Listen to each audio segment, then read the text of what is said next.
de volta com Negócios e Carreira, falando sobre grafologia. Eliane, você estava falando em relação a uma pessoa que fez ali uma avaliação e apareceu na escrita dela que ela não estava tendo produtividade, não bateu a meta. Explica melhor isso. Como que isso acontece e quais são os cuidados que as pessoas precisam ter para que ela mantenha essa produtividade?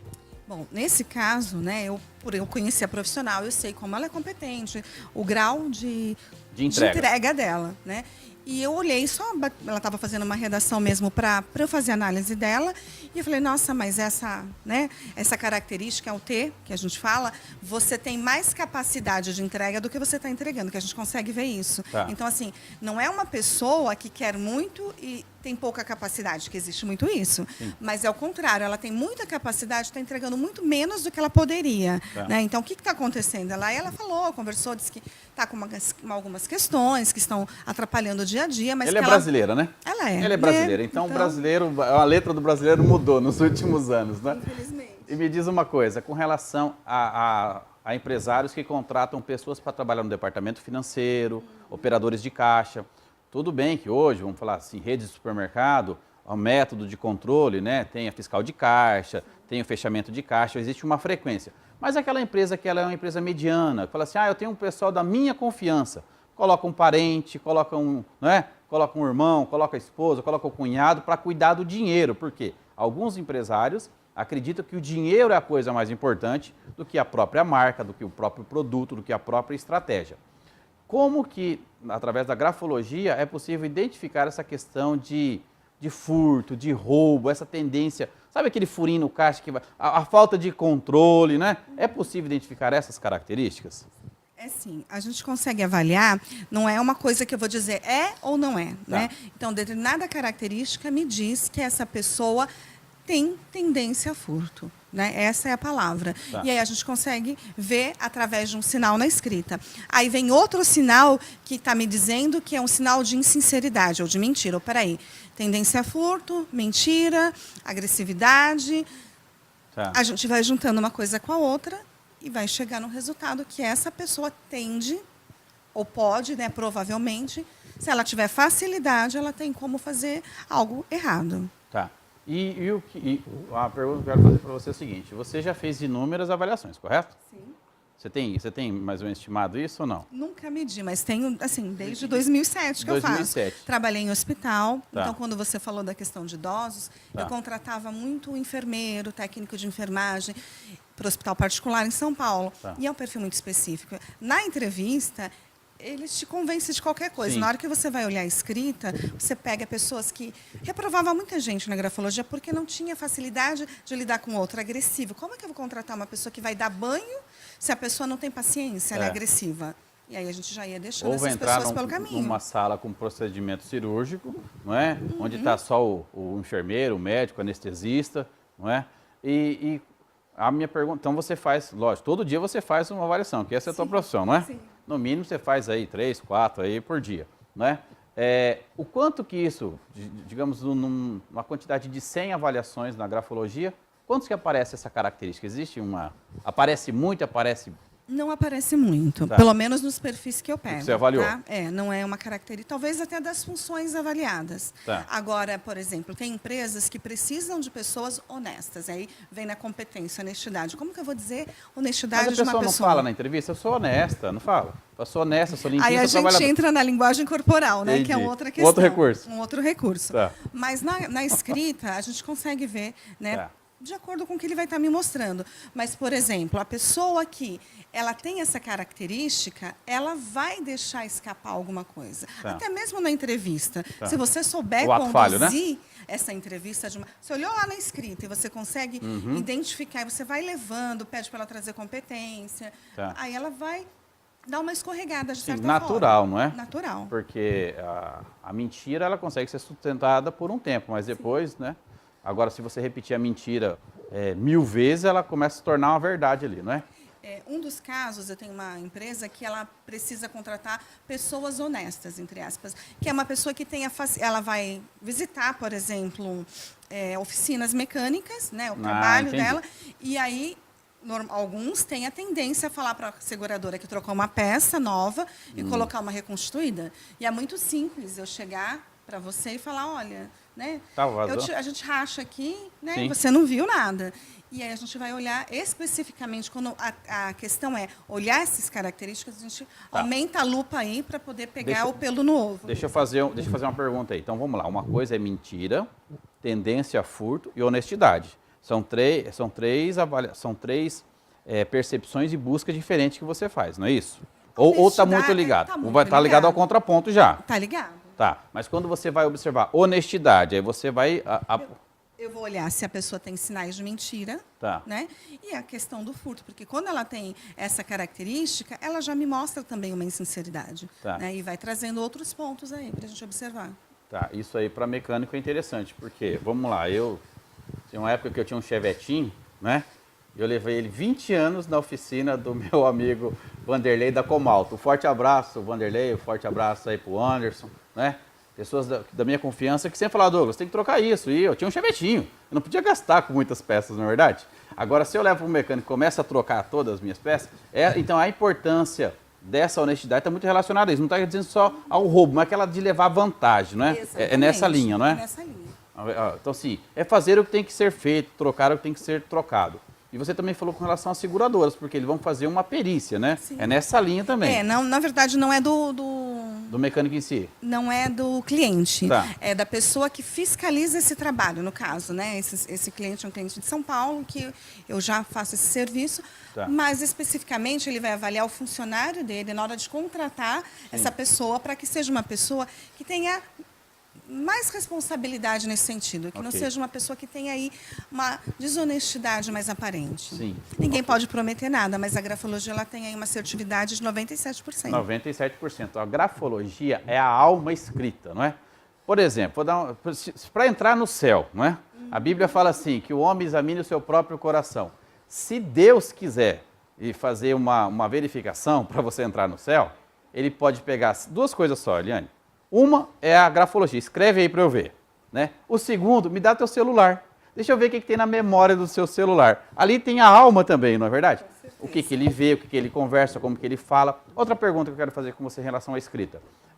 Pessoas que digitam muito, pessoas que escrevem muito acabam perdendo um pouco da característica da escrita. Não é? Digitam rápido e tudo mais. Isso também identifica ou não? Ou isso muda? Se minha letra muda, se eu escrevo com frequência, eu vou ter uma qualidade de escrita. Agora, eu digito muito, vou passar para você alguma informação, eu vou escrever, né, uma proposta, preço, valor, a minha escrita vai sair diferente. Isso afeta também ou não para os digitadores de hoje? Afeta e não afeta, porque a gente tem características que não vão mudar. Então, por exemplo, tem gente que fala assim para mim, eu vou escrever em letra de forma porque não dá para avaliar. Dá. Né? A letra de forma ela pode ser redonda, ela pode ser angulosa, ela pode ser ligada, ela pode ser desligada, pequena, grande, inclinada. Tem N possibilidades dentro disso. E é essa característica que aparece. Eu não estou mais acostumado a escrever, a gente digita muito, ok, inclusive eu. Mas o que acontece? A minha característica está ali. Na hora que eu precisar escrever, eu sei escrever. E aí que vai mostrar o meu ritmo, a minha produtividade, o meu relacionamento. E por mais que eu queira, eu também tenho características não tão boas na minha escrita. Sim. Eu não consigo mudar.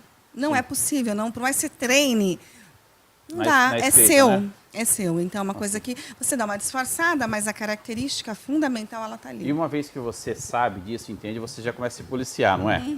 Eu também tenho algumas características que eu observo. Olha, ele apareceu aqui, o que eu faço aqui agora?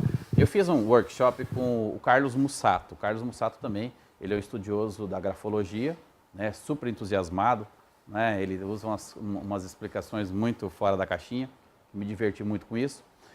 Ele fala sobre a grafoterapia, que ele diz o seguinte, uma vez que eu recebo feedback, eu faço ali a minha redação, você faz a minha avaliação e identifica quais são os pontos que são positivos, os pontos que são limitantes que precisam ser desenvolvidos. E chama a atenção de alguns pontos.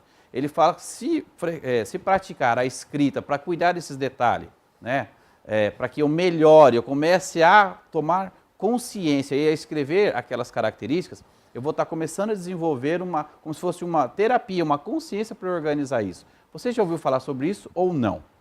Eu não ouvi falar e eu não acho que isso Faz seja sentido. possível e que faça sentido. Tá. Porque eu não posso treinar a pessoa para ela melhorar. É algo que vem dela. Sim. Ela vai buscar, a gente vai direcionar um caminho. Olha, você vai fazer esse curso, você vai estudar, você, de repente, precisa melhorar a gestão do tempo. Então, usa essa técnica, mas não dá para a gente falar, olha, essa assinatura não é boa, faz outra.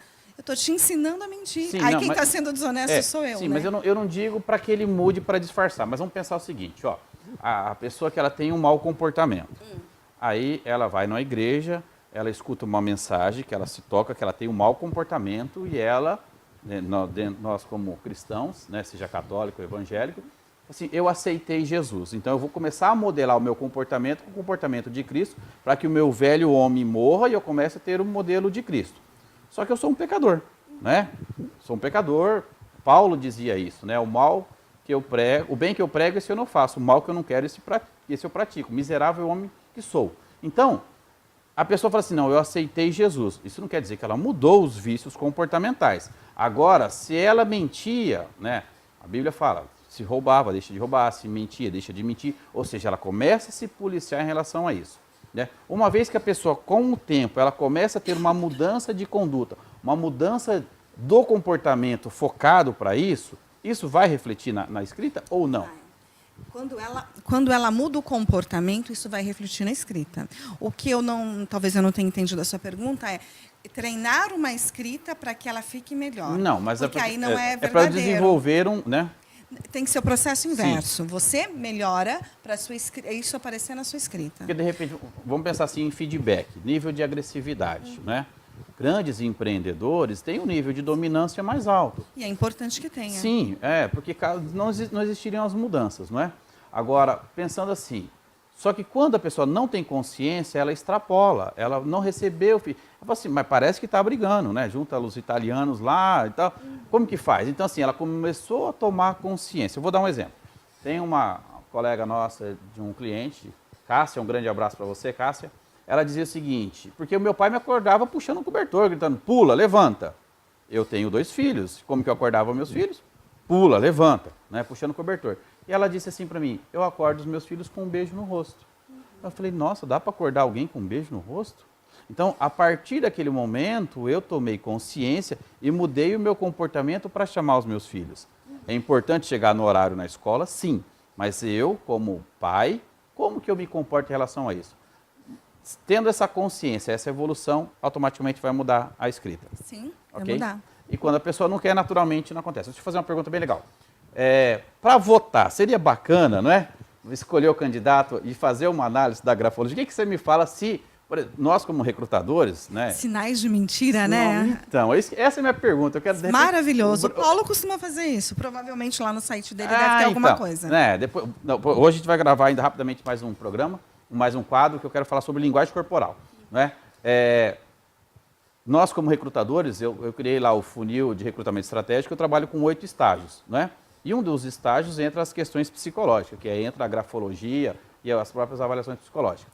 O político deveria passar por um certo tipo de funil de avaliação? E quais seriam os benefícios para a população se tivesse uma avaliação da grafologia? O que você me diz sobre isso? Seria muito bom, né? Mas aí a gente também tem que ver se eles autorizariam essa divulgação, né? Porque nem sempre é autorizado. No caso, eles não iriam autorizar. Mas seria maravilhoso. A gente já vê muita coisa, tendência a furto, sinais de mentira, manipulação, agressividade, né?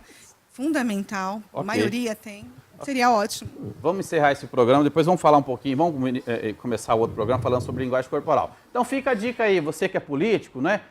Discuta um projeto de lei para que os políticos passem no processo de avaliação comportamental, escrita, psicológico, porque faz uma avaliação, se prepara para falar diante de uma câmera, as pessoas estão confusas e acabam votando e escolhendo pessoas aí que vai fazer um estrago no país. Então fica a dica para você que é do mundo político, lança uma lei dessa para que seja feita avaliações psicológicas, comportamentais e principalmente da grafologia e torne isso público, fazendo parte ali do ficha limpa, né? O comportamento limpo, ok? Nós chegamos ao final desse quadro, daqui a pouco a gente retoma aqui com você, Eliane, e vamos falar sobre linguagem corporal. Valeu, pessoal, até a próxima. Tchau!